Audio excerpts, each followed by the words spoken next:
So this morning we're going to have the children come out here and they're going to be looking a little bit at sunflowers and how they grow. So we have some samples here, and before we got started we had them feeling just a bag of soil from the outside and not really knowing what it was, but then looking at the pictures to gain those clues. So when they do come out, we're going to try to pull it together with actually physically feeling this, thinking about it, and then taking it from the very start with the soil,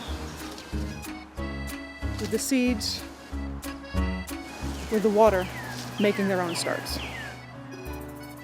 So to give them choice, we have a variety of containers here, things that are easily recyclable, reusable. All they need are drainage holes, and those are easy enough for an adult to poke. And then we have options that might be handy for them to take home. We have a coir pot, and if we hold it up to the light, we can sort of see that there's light shining through, so it doesn't need a hole because it's porous enough, the water will flow. The children will have a choice of what they plant in, but these are particularly nice because they will go directly in the ground and they will decompose. So this is great if they're choosing to take their seedlings home.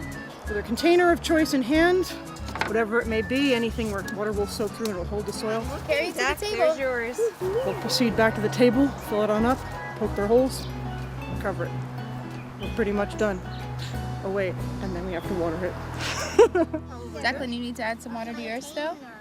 I always love to watch things grow on a daily basis. So we could check them, and they could say, it could be something we could incorporate measuring into. We could take a ruler outside and say, oh, let's see how much this flower has grown.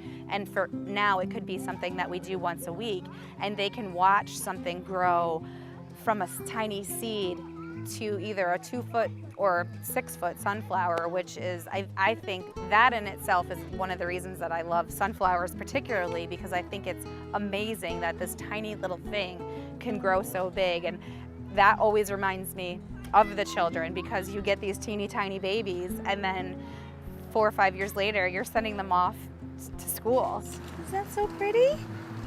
High five. And I would encourage any providers that may either be stuck or not know what to do to reach out for those resources. Look for resources online, talk to your licensor, call the Child Care Council. It's really just your time and the children's time, and it benefits everybody. So I just think it's a win-win.